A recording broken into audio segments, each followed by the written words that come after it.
if the children are not able to achieve the expected results, we label them to be slow learners or dumb.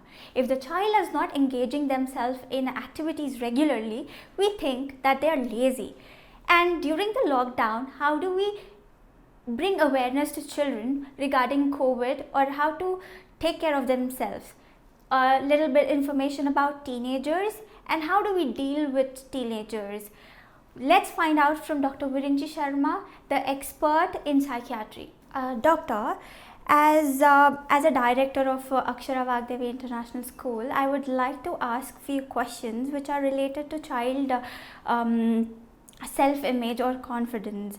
Like we see as parents or teachers or as a school or anybody, we just label the children like they are slow learners. If they're not achieving the marks they don't achieve, or if they're not very active in sports or something, we call them lazy.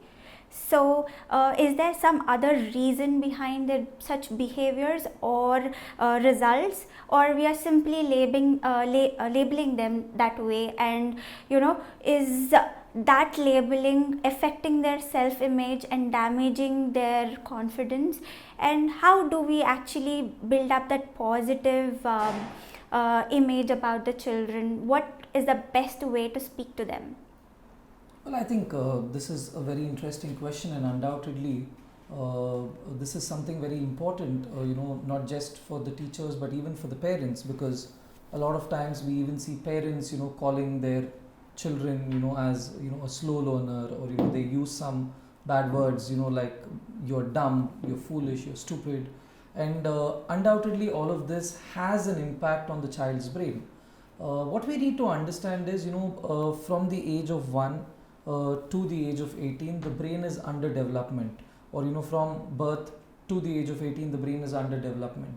So this development can actually happen at a different pace in each individual. So somebody might learn to walk at an earlier age, and somebody might learn to walk a little later.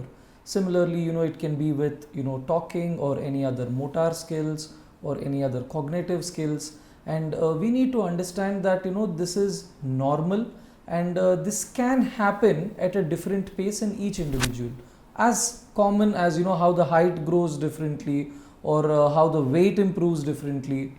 Similarly, even these tasks take a little while. But now by calling them as dumb, or by calling them as slow learners, it surely reduces the morale of the child. Because the child, or even adults, we all learn through rewards. If I'm not given my paycheck after every month, and if my boss tells me that I will pay you at the end of the year, I wouldn't be motivated. So undoubtedly having that reward is always necessary for every individual to grow. And by reducing that reward, or by reducing the morale of the child, it has a very severe impact on the child's growth, self-confidence, as well as image, like you said. If you ask me personally, I have never been a very big fan of examinations for children, but I cannot change the whole situation right now. So what we need to do is, one thing we need to understand is letting out the result to the children by the parents or by the teachers is a very important aspect. If there is a failure, I think there is a way we need to be explaining the child that this is just a stepping stone of success, and we need to explain them that they are not competing with anybody, but they are competing with themselves. So I always tell people, if you're stronger than what you are yesterday, you are a winner already. So these concepts are going to be helpful for the children, and it is going to reduce a lot of stress in children, especially because these days we see even the younger lot being a victim to stress and attempting suicides or committing suicides. So all of this can be reduced by changing the way these things are disclosed by the teacher or by the parent. So basically we use reward system instead of using labeling them or using certain words which we shouldn't. So rewarding, I think, is the best way to actually encourage children or get them moving. And coming to the other part, like children also undergo depression, and anxiety. Right. What are the major symptoms that parents or teachers should look into the children when they are having anxiety or depression? Because what happens is we don't realize that children also have emotions. True.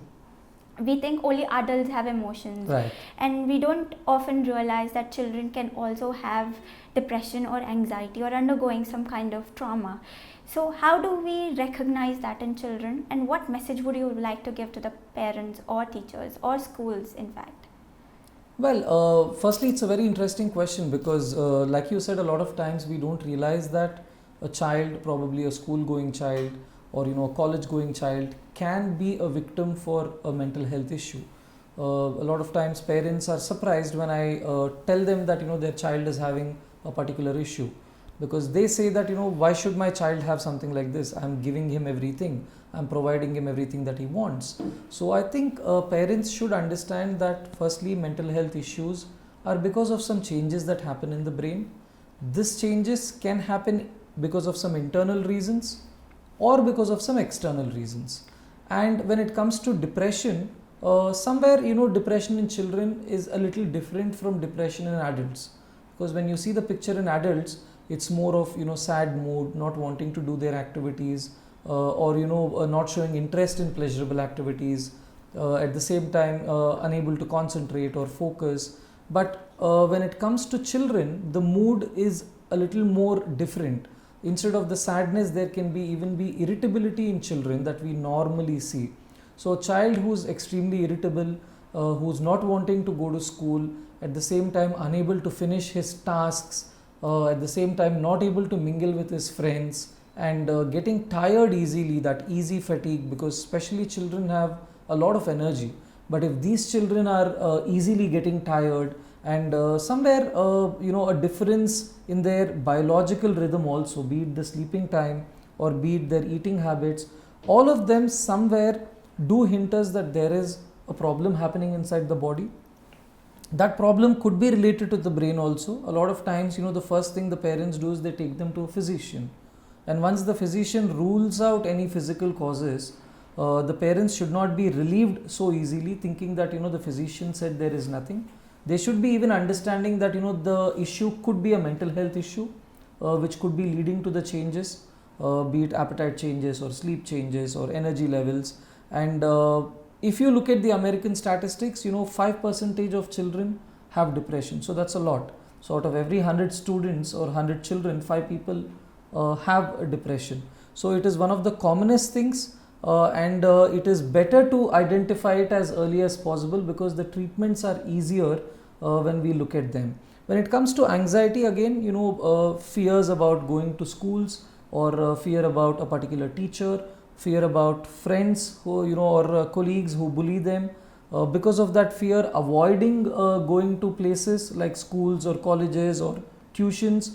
And at the same time, sometimes people complain of excessive sweating in the palms, excessive sweating in the feet, difficulty in breathing, and they if the child is a little older, they complain about their heart beating very fast, or they having some discomfort in the chest. So all of them could be suggesting that it could be an anxiety. So identifying these symptoms is one of the most important thing.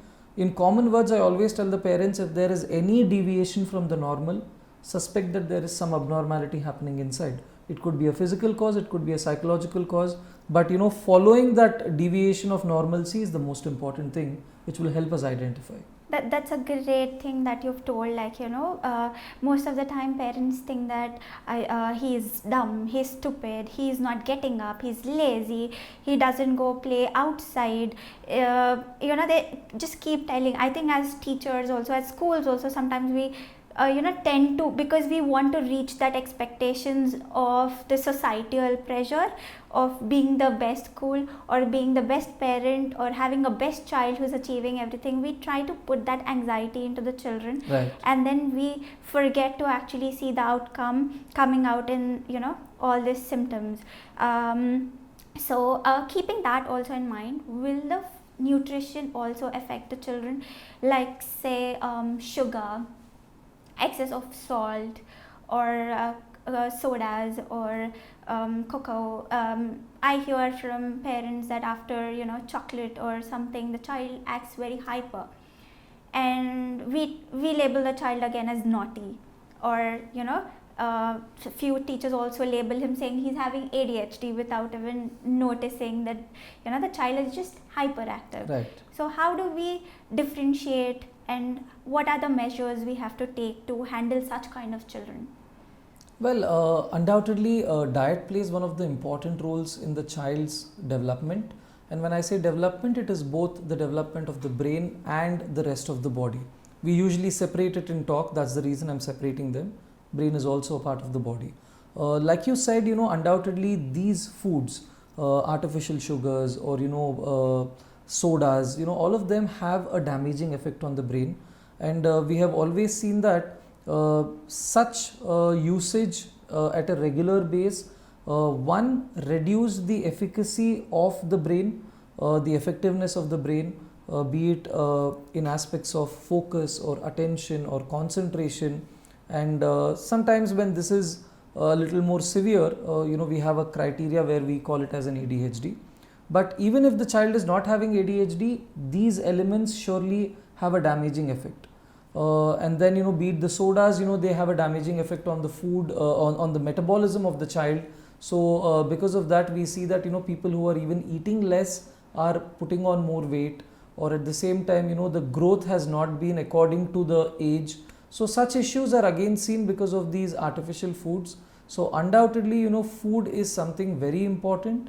And when it comes to brain specific foods, we've always promoted foods which are rich in serotonin, something like bananas, milk and milk products, or nuts, dry fruits, especially walnuts. They have a lot of omega-3 fatty acids. So all of these have been foods which we normally ask the students to take, like how somebody going to war needs a lot of protein.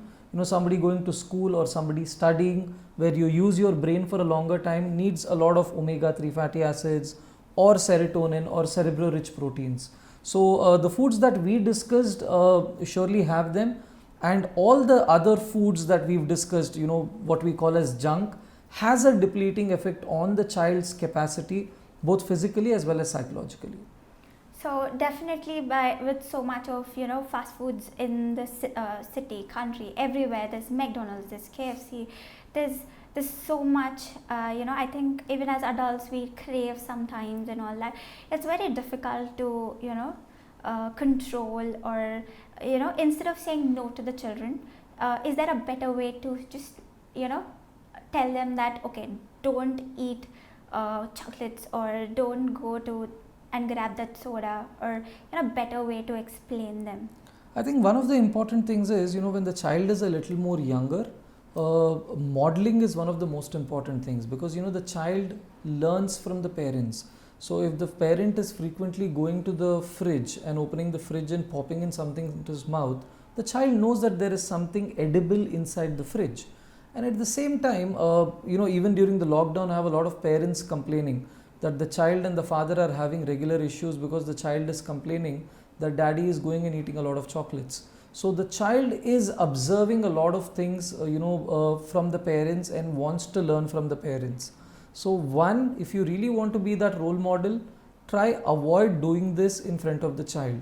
We see a lot of people who fill their refrigerators with soft drinks, who fill their refrigerators with junk, who fill their refrigerators with chocolates, and then when you expect the child not to eat it, it's very wrong. When the child grows a little bigger, now he's exposed to his friends, he's exposed to school, there's somebody's birthday, everybody distributes chocolates, so now the child knows what a chocolate is.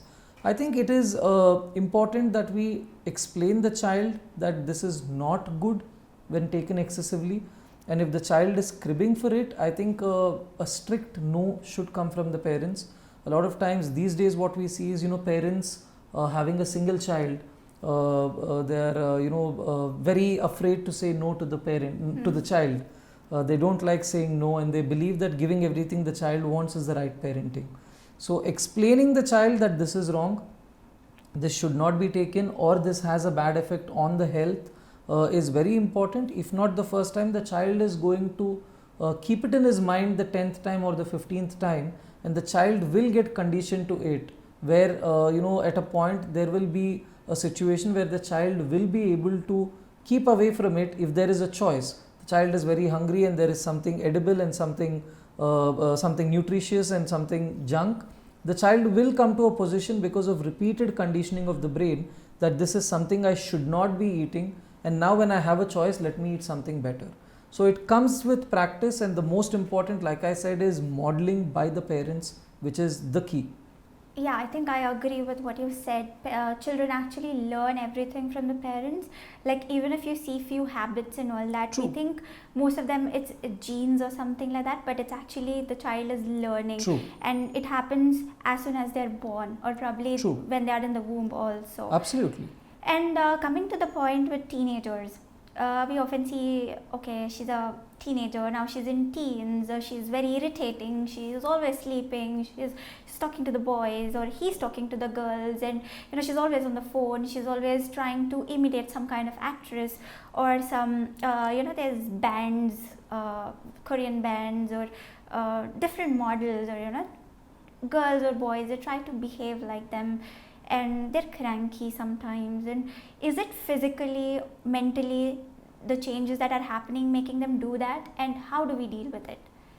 Well, undoubtedly there is a huge influence of hormones at the age group of teens, because that is when the hormonal surge, both in boys as well as girls, acts upon the body. And what we need to understand is, because of this hormonal surge, there is an aggression inside them, there is that tendency to do something new, to experiment something new, but at the same time their brain is not fully formed to take the right decisions as well as judgments. So one, understanding that this is because of some changes happening in the body is very important, because what we see is a lot of times parents snap their children when they are behaving like this, or they label them again, saying that oh, this is a very bad behavior, or you're behaving stubborn, you're a wrong child or a bad child. So I think one, we need to understand that this is a common thing, but at the same time we don't need to give in for that. Telling the child that this is not the right behavior, and telling the child that there are some restrictions that they need to follow, there are some limitations that they need to follow in regards to electronic media, or in regards to social media, or in regards to the kind of people that they are meeting, or in regards to the places that they want to go. Surely drawing a line is equally important, but we need to understand that again, a human being is made in such a way that we learn from our mistakes. That's the best way we always learn.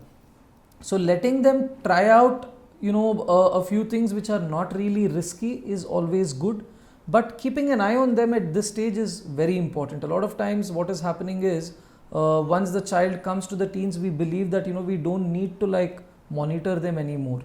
So anything in excess is bad, but keeping in mind that the brain is not fully equipped, so the decision makings or the judgments can go wrong.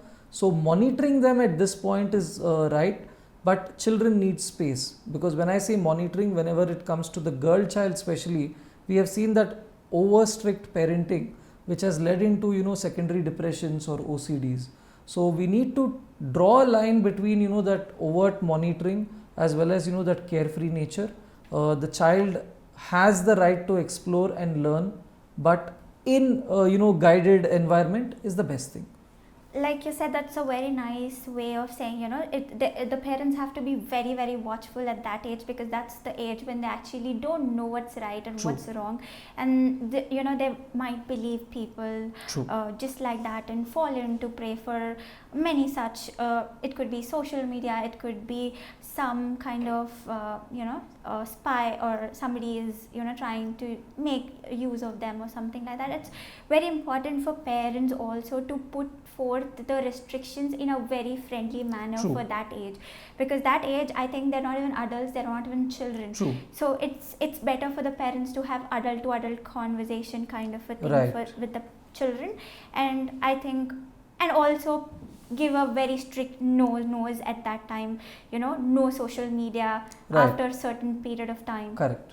You have cell phone only for say a little period of time. Absolutely. No excuses like I have projects, I have etc. Right. I think this restrictions at the at the same time, giving them a little space to explore, I think that should work great, right? Absolutely. Like you said, one thing we need to understand is that, they can fall prey into some emotions, external emotions. And at the same time, we need to understand that this concept of, people falling in love early and, believing that person also comes because of some deficiency from the parents. When these emotions from the parents are not complete, the child is looking for an external source for the emotions, and that is what they call as, my boyfriend or my lover.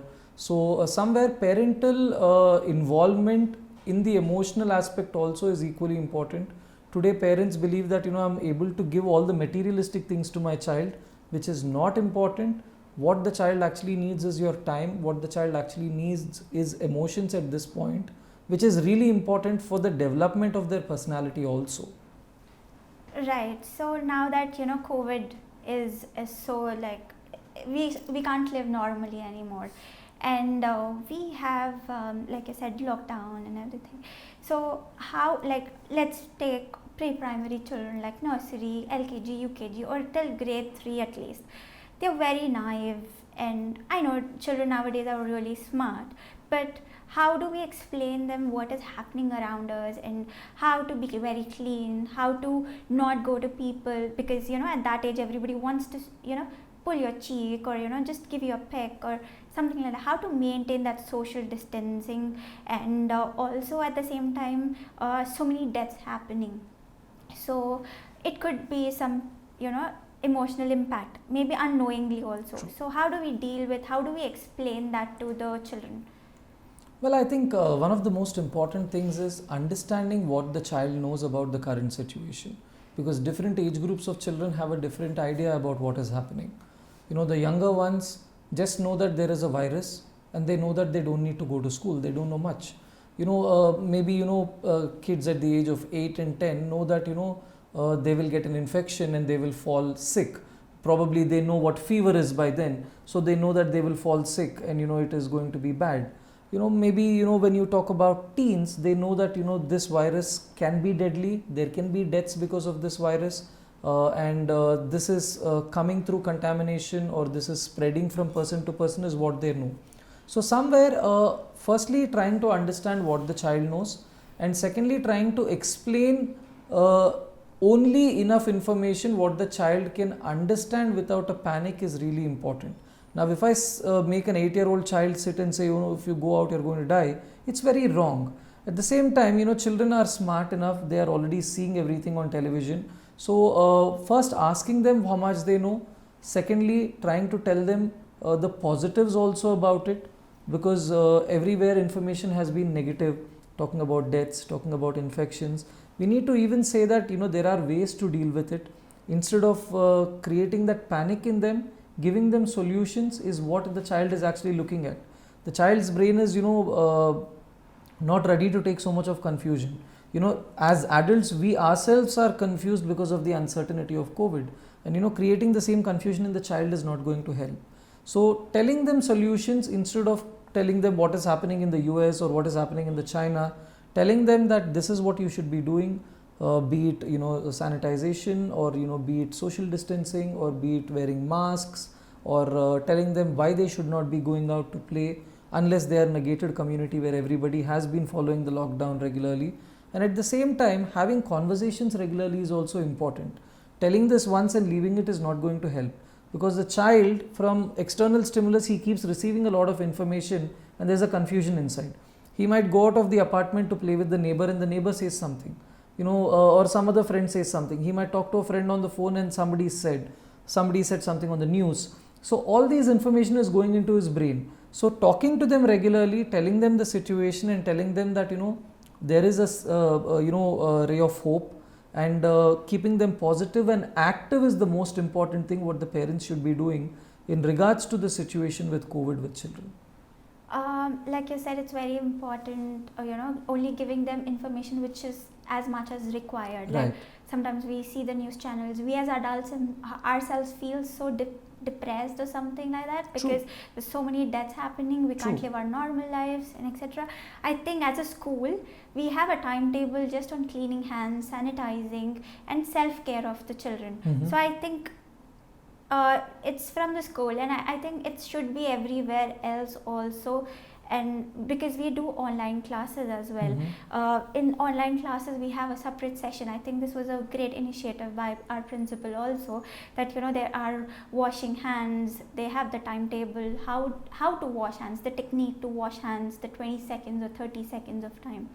And also we have online classes. Now when there are online classes, we also know that the parents are also working from home. And coming to the space of children, the parent is, how do children or parent handle this situation where they're not getting enough space for themselves away from home? Because generally we are used to such a busy life that we have some space away. We come back home longing for that family time. Now you're always with the family. How do we deal with that kind of space issues, or whatever we could call misunderstandings? Or True. I think again, very interesting question this is, because all this while, all the webinars that I've been doing, I've been talking to parents, or I've talking to adults, where adults have been telling me that, how do I deal with COVID? But we've never taught, or we never thought about how the child is going to deal with this COVID situation or with the lockdown. Because we need to understand that a parent, when they want a break from their child, can always say, okay, I have my work right now, I'm not going to, I need some privacy, and they go to a room. But is the child allowed to do that? No. And should the child be allowed to do that? I think it's a yes, because we need to understand again that this child grows because of his own experiences. We cannot be 24 hours monitoring the child's brain and saying that do this and do that. Now unfortunately, because of the lockdown, the child is 24 hours present in front of us, and as a parent, it can be because of the excess love, or it can be because of the fear. We keep on monitoring them. So undoubtedly the child should be given their space. When I say space, we need to know that the resources the child is having in that space is something safer. Like I would always say, if you're giving the child electronic media, you be there.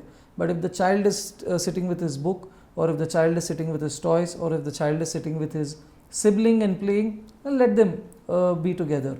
If you're sure about what the child is watching, leave it, so that the child grows to live in that situation where he is able to handle things that he wants. Suppose there can be a breakage of a toy and the child wants to repair it, or there can be a tear of a page in the book and the child wants to put it back. So the child is learning from his own experiences without guidance. So autonomy is one important thing the child always requires, and especially during COVID, I think the parents should be understanding that this child also needs space. This is also an individual, and we should be providing that enough for the child. I think that's what you said so right. Like, when you're giving gadgets or some kind of electronic media, it's very important for the parents to monitor.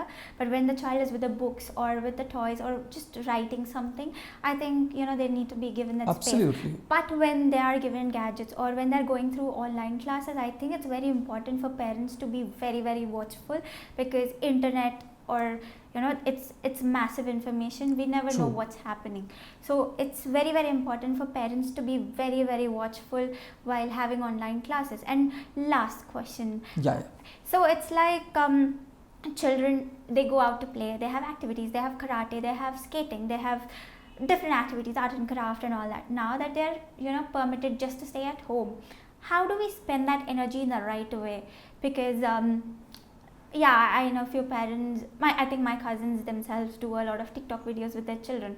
Is it safe to do all that, or is there a better way to actually spend time and their energy in a right way, channelize it in a much better way?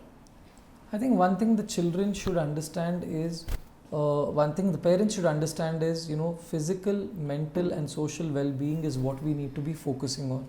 So when I say physical health, make sure that the child is doing some form of physical activity which is possible even within the four walls. You just need a yoga mat. There are a lot of exercises without equipments that the child can do. Keep their physical health on. Second thing, when I speak about mental health, practices like yoga, meditation is something that is important. book reading, and listening to some mild music, or spending time with family, all of them are also again something that boosts your mental health. Third thing, social health is not social media, but social health is spending time with family members. At the same time, a limited time through some applications like WhatsApp or Zoom, where you can keep in contact with your friends through a video session. I think this is what we should be focusing on, the 3 dimensions of health: physical, mental and social. Even though there is a lockdown, there is a clear possibility of including a lot of these. Unfortunately, we don't know that there are a lot of activities that we can do at home, because none of us have been at home for a very long time. Before lockdown, I think all of us would go to home only to sleep. So we never knew what we could be doing in the house. But now I think we as humans have that capacity to adapt. So we surely are going to adapt to this situation, and make sure that these 3 dimensions are fulfilled on an everyday basis with the child. One more important thing is the sleeping and the eating habits, which have to be maintained again. I see a lot of parents sleeping late. Because of the parents sleeping late, the child is also taking an advantage of sleeping late. So these habits are something that affects the health. So keeping these dimensions intact with minimal usage of social media, because I would say that social media should be allowed to a children only after the age of 18, because if I'm given the license to drive at 18, that means they know that before 18 I don't have the ability to judge. So when I cannot judge what is on the road, I surely cannot judge what is inside, what is around the world. Whom am I connecting with, and who is that person. So even though that is not being followed, I think parents should be strict about social media and encouraging making funny videos, or Instagram videos, or at the same time pictures. I think have to be drawn a limit, because we have seen it impacting children as well as adults in a bad way. So let this part of your life be the last thing that you give priority to, the social media. But like I said, again I specify, physical, mental and social well-being has to be fulfilled every single day, and that is when we can expect a betterment in the child's growth, even during a crisis like lockdown or a COVID-19. I think that's a very nice thing that you said, till 18 years of age you cannot use social media. I think that's a very right thing, because there's a lot of information but less awareness. True. So girls or boys, they fall prey for unnecessary things. It Absolutely. could be a blue whale challenge or whatever it could be. I mean, the parents have to be very, very strict at, not harsh, but very firm with Absolutely. their opinion about social media with the children. I think below 18, they should not be allowed on social media. It could be Instagram, because many of them say that Instagram is very private and all that, but still it's not okay to have Instagram, Facebook or anything. It's like putting yourself in a problem, because you don't have much awareness. True. So thank you so much for giving us a lot of information, and you were always there with Akshara, Vaagdevi, and we always, now we missed your sessions in the school. So this is the better way to approach our parents, and I think you've always been there for the school. It could be emotional support to, how do we deal with such certain situations. And you are now a celebrity psychiatrist. We see you mostly on TVs only. So I think, you deserve a lot of appreciation, and we thank you so much from bottom of our heart. Thank you. I think I thank you all for giving me this opportunity firstly. Akshara, Vaagdevi is like family to me, and all of you are like family to me. And it's always a pleasure for me to be a part of this, and I really appreciate you taking up efforts during the lockdown to spread information to the parents, to the children, about what is right and what is wrong. And like I would love to be a part of anything that you initiate for the children always. So thank you once again. Thank you so Thank much, you. Doctor. As we finished the episode with Dr. Virinchisharma, we understand that gadgets can be given to children, but with monitoring, proper guidance from parents, and also we should not label the children just like that, but understand the in-depth reasons or the reasons behind their such behavior or such kind of maybe being tired, could be, you know, actually some kind of hormonal imbalances in them during the teens. So this was a very informative interview, and we learned a lot of things from doctor, and I hope this is helping you all to get the tiny little information from the experts. Thank you. Latest updates కోసం అక్షర మీడియాను subscribe చేయండి. మీ అక్షర PL Srinivas.